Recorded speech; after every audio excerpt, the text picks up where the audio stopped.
బెత్లెహేముపురములో ఒకనాటి రాత్రి ఊహలకు అద్భుతము జరిగెను. లోక చరిత మార్చిన దైవ కార్యము.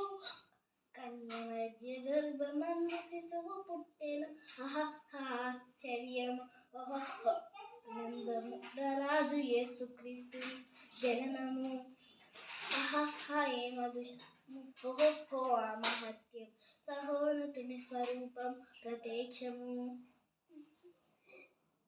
దొరికెను దైవమే మనను కోరి నడిగి చేరెను మనిషిగా.